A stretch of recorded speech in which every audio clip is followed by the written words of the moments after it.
I want to talk about the supernatural divine intelligence. Genesis 2 verse 7 first.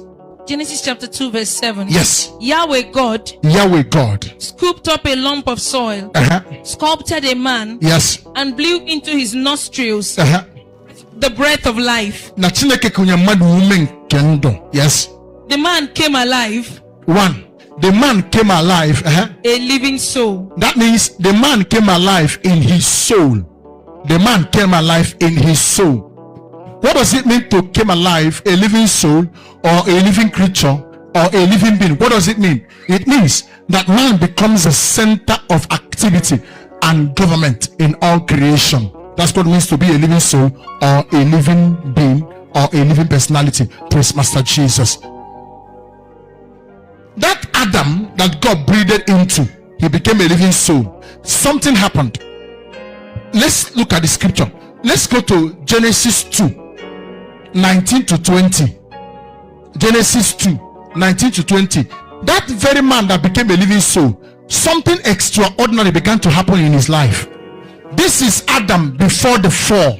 This is man before man fell. But something happened. Yes.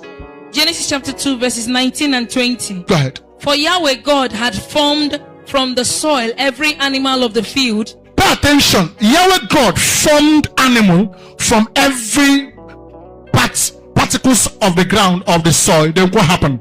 Okay. And brought them before the man to see what he would call them. Remember, when God formed man from the dust of the ground, he breathed into man. Man became what? A living soul, or what? A living being, or what? A living personality, or what? A living creature. God breathed into man. But when God made animals, they were not alive. They were brought in that system before Adam. Are you hearing me? As they brought it before Adam, what happened?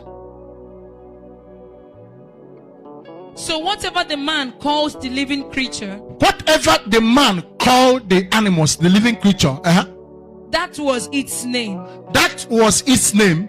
He gave names to all the various cattle. He gave name to all the various cattle, birds and wild animals. Birds and wild animal. But Adam could not find a fitting companion. In other words, as Adam called their name, he ignited the spark of life in them, and they came alive.